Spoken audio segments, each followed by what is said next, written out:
اے ایمان والو، جو مال ہم نے تم کو دیا ہے اس میں سے اس دن کے آنے سے پہلے پہلے خرچ کر لو جس میں نہ اعمال کا سودا ہو اور نہ دوستی اور سفارش ہو سکے، اور کفر کرنے والے لوگ ظالم ہیں۔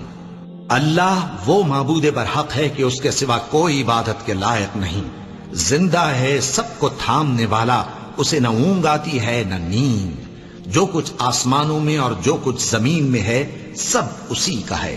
کون ہے کہ اس کی اجازت کے بغیر اس سے کسی کی سفارش کر سکے؟